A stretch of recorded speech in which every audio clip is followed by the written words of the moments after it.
Sanif Arkasani Rangamne Isa fakinya Binisija Latosa Fudane Isani Rati Duila Mafani Aboy Kabu Gofta Wajini Rajuda Jalkabadu agamu Waga kumadoko Kristos wajin duamo Kristos juga Waga kumaf nijratu Wari dura duaka Agamadani Yisani Rati Kamu Duila Mafani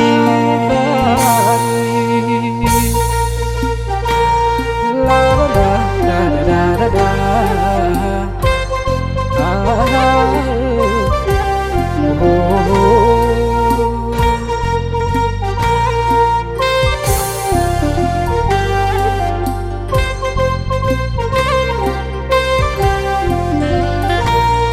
Arwari mormitu Kristos intane Mal-mal gamadu Du isa yaane Me amma warri Guba bingen si jahin kamne Warri jawi chaf Gombi famen sagale Akam gamadu Guya goftati Olo kawamu Akam gamadu Guya goftati Olo kawamu Olo kawamu Olo kawamu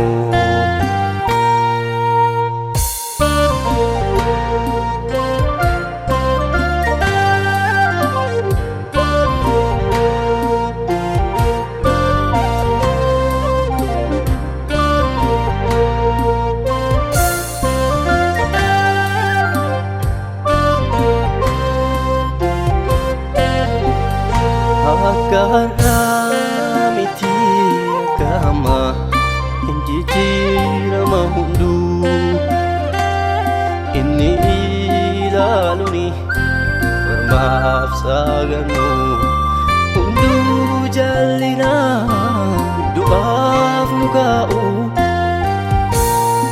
Mihadisu Horif bitamun Yes akudu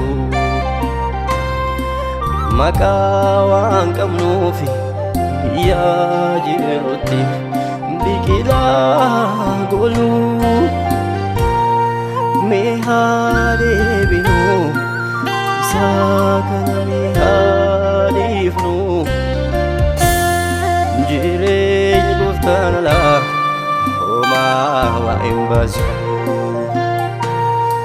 Jirej guftanala Oma wa imbazu Jirej guftanala Oma wa imbazu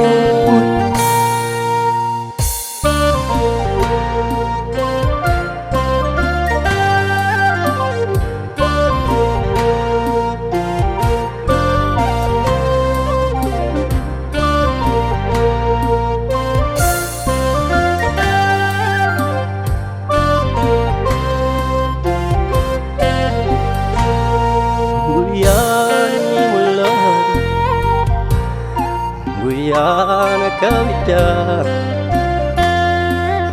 noota ragalee dacheetti dhufaa jira. Guyyaan inni mul'atu guyyaan akka biddaa noota ragalee dacheetti dhufaa jira.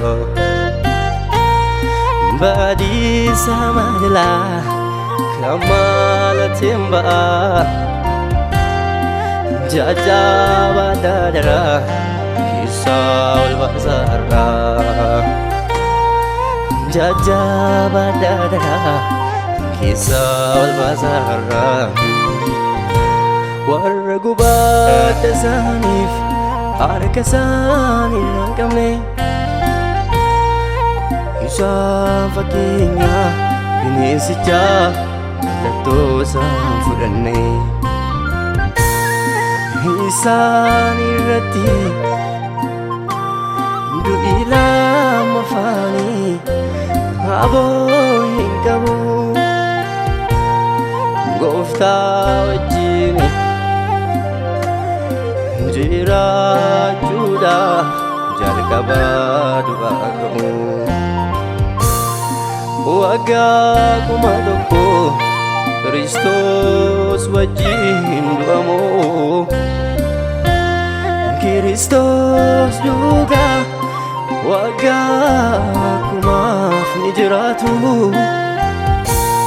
Warri duraa du'aa ka'an akkamaa gammadanii isaan irratti aboo hin qabu du'i lama faanii.